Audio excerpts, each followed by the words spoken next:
Prvo, bacajte da izmerimo prvi zabac, pre nego što počnemo da učimo nove lekcije. Više pa vamo bacaj. Ajde, zvizni ga. Takvu skotkicu. Nije loše. Loše pa.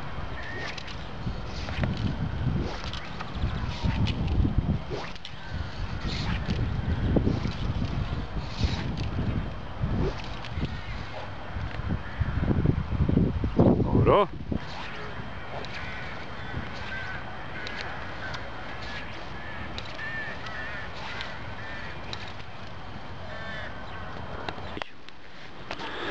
Prva stvar koju mora da znate i koju treba da uradite kad bacite, da eliminišete opušteni konac. Snimi ovaj vrh štapa. Viš, konac je zategnut.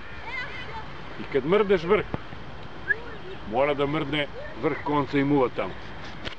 To uvek mora da imate na pameti. Znači, konac ne sme da bude ovako opušten. Da kad ti mrdneš vrh, da se tamo ništa ne dešava. Ne samo kad počinješ da bacaš, nego i dok bacaš false casting, ne sme da ti se opušta konac. Evo ovako, gledaj, to ti je opušten konac. To ne sme da se dešava. To se meni dešava. To je prva greška. Mušičarski zamah, nazad ili napred, ne sme da ima ujednačenu brzinu, nego mora da ima ubrzanje. U stvari, postepeno povećavanje brzine.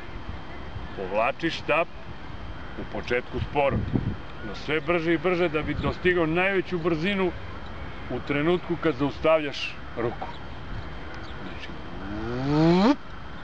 a ne odjedare da cimneš štap. To nije dobro. Znači, u tom zamahu, recimo da imaš, prostim rečima rečeno, dva dela zamaha. Do pola i od pola. Prva polovina je lagano prikupljanje konca i punjenje štapa. Loading move. Loading, punjenje štapa. Štap se puni, konac se zateže. Onda odjedare naglo ubrzanje. Odavde na ovamo.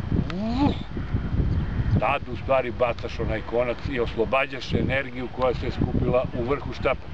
Znači prva polovina, puniš štap, on se savija. Druga polovina zamaha, naglo povećavaš brzinu i zaustavljaš ruku, energija se oslobađa. Znači, mora da postoji ubrzanje u vašem zamahu. Između dva zamaha, napred-nazad, mora da postoji pauza. Piši, dečko, piši. Šta to znači? Mora da se sačeka da konac pređe preko vrha štapa, da se ispravi smer u kom zamahu. Bez adekvatne pauze, naravno, konac je ili da padne na zemlju, ili neće da stigne da se ispravi. Znači, pauza je vrlo važna. Pauza počinje nakon zaustavljanja ruke. To je vrlo važno. Znači, u ovome što vam sad pričamo o pauzi, vrlo važan detalj je stop, zaustavljanje. Znači, možda imate zaustavljanje. Od ovog zabaca, overhead, mora da postoji zaustavljanje. Ako ne zaustavite ruku, neće lepo da se odmota konac preko vrha štapa. Nakon zaustavljanja počinje pauza, koja je proporcionalna dužini konca koji bacite. Kad bacite kratko, pauza je kratka. Bacate dug konac, pauza je duža. Samo je ti zaustavi. I napred zaustavi. Tako. Evo tako. Zaustavljaj ruku. Naglo je to. A nije li ovo previše? Ti visoko malo pustiš sa brova. Eliminišemo opušteni konac. Kad je konac prav. To je i pod jedan. Sve zategnut. To je pod Kad dva. imamo dobro ubrzanje u zamahu. 3. Kad imamo pravilno zaustavljanje i pauzu. 3. Dolazimo do sledeće stvari. To je pravolinijska putanja vrha štapa. i kreiranje uskih lupova. Sad šta je to? Šta je to, Žarko? Uski lupov. Uski lupovi? Pa to je kretanje mušice blizu konca. Pa dobro, zanimljivo ti je to. Formula. Gledaj sad ovako.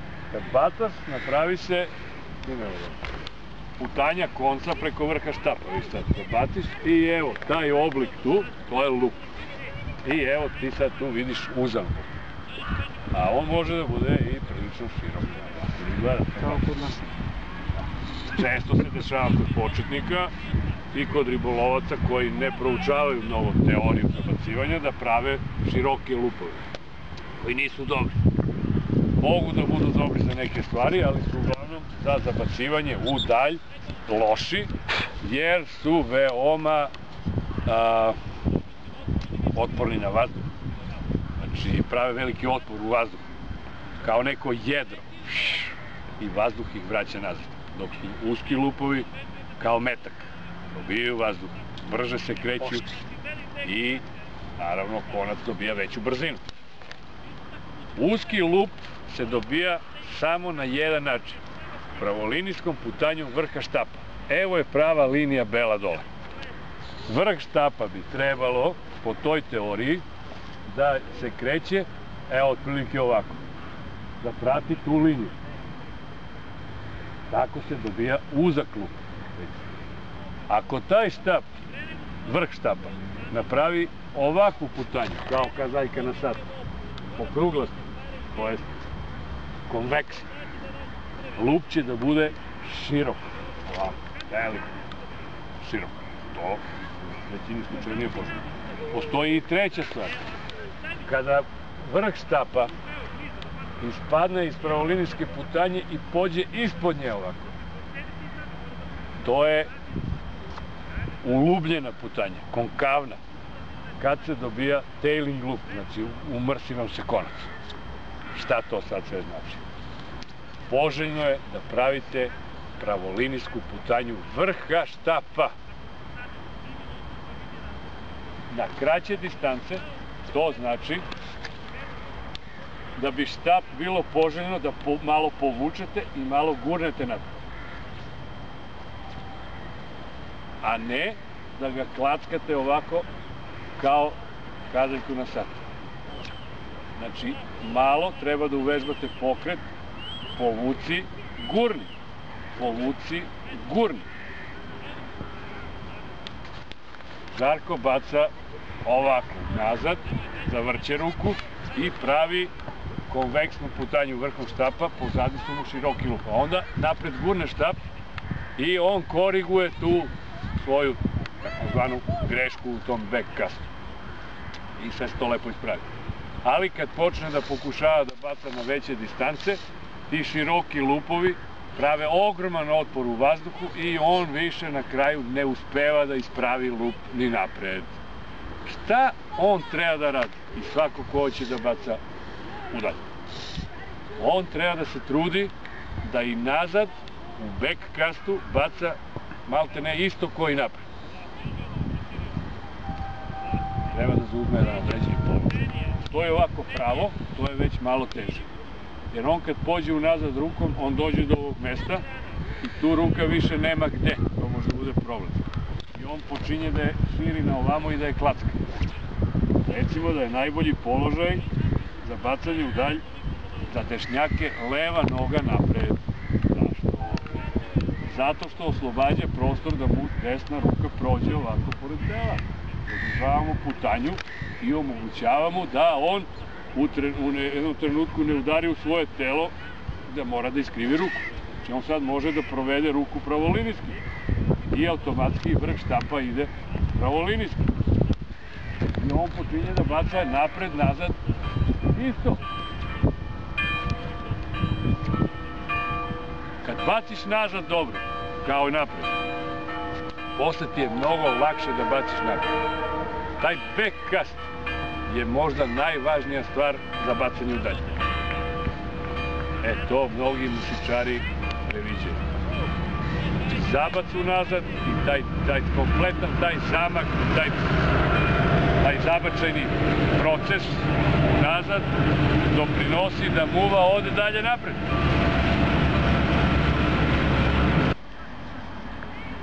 Evo vam vežba za sve. Za dobar lup, za pravolinijsku putanju vrha štapa, a posle ima da posluži za double haul. Ta bela linija sve nam govori. Gledaj sad, ima da spustite štap da bude paralelan sa zemljom i konac ima da bacite ovako. Hop, vidi. Duž ove bele linije, paralelno s njom.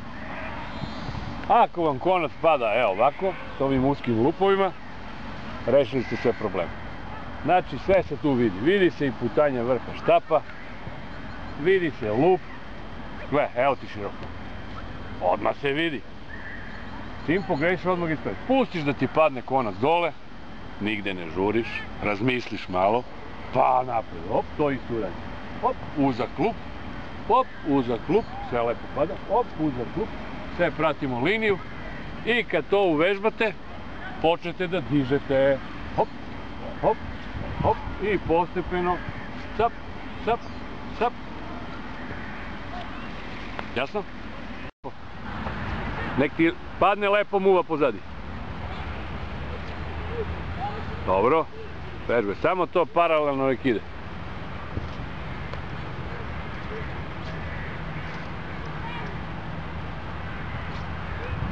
I puštajte postepeno sve duže i duže. Meni bre loše ide nešto. Pa potrudi se da pratiš belu liniju i vrhom štapa. Ako ide pravolinijski vrh štapa i lup će da bude uzak. Ne bre, na pola. A, ja rekao pola. Sad ću preko.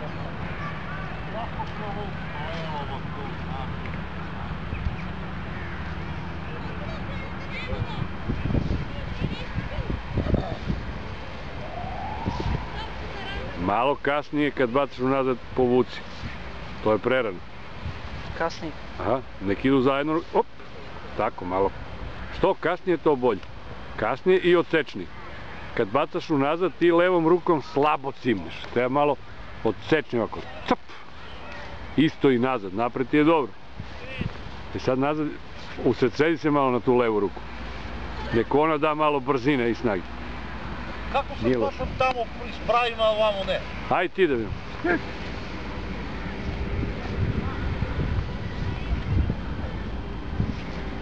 Dobro. Šta to nije loše? Znači, posle nekog puta ti... Op, Ilić Nikola na početku časa bacao 18,4 metra, a na kraju 22,10. Je li to istina? Tako je. Dimitrijević Miloš na početku časa bacao 18 metara, na kraju 22,4 metra. Je li tako, Miloš? Tako je. Todorović Žarko, stari mušičar, na početku časa 18,3 metra, na kraju 24,5 metra. Tako je. Zahvaljujući Bataraci.